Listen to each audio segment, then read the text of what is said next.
રવિ ગોપાલ પાત્રા એ નામના વ્યક્તિની હત્યા થઈ છે. એની હત્યા એના સગા ભાઈ રઘુ પાત્રાએ કરી છે.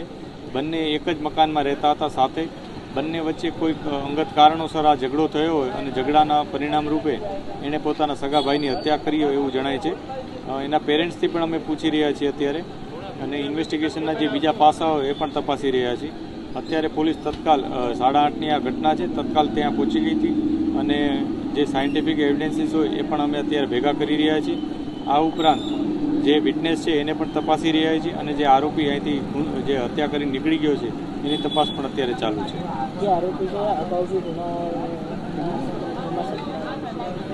આરોપી છે અગાઉ પોતાની પત્નીને હત્યામાં સામેલ હતો. એની અમે ઇન્ફોર્મેશન વેરીફાઈ કરી રહ્યા છીએ કે એનું શું એમાં રોલ હતો અને કઈ રીતના એ ઘટના હતી. આ ઘટનામાં પણ એણે પોતાના સગા ભાઈની હત્યા નિપજાવી છે. બંને એક જ મકાનમાં રહેતા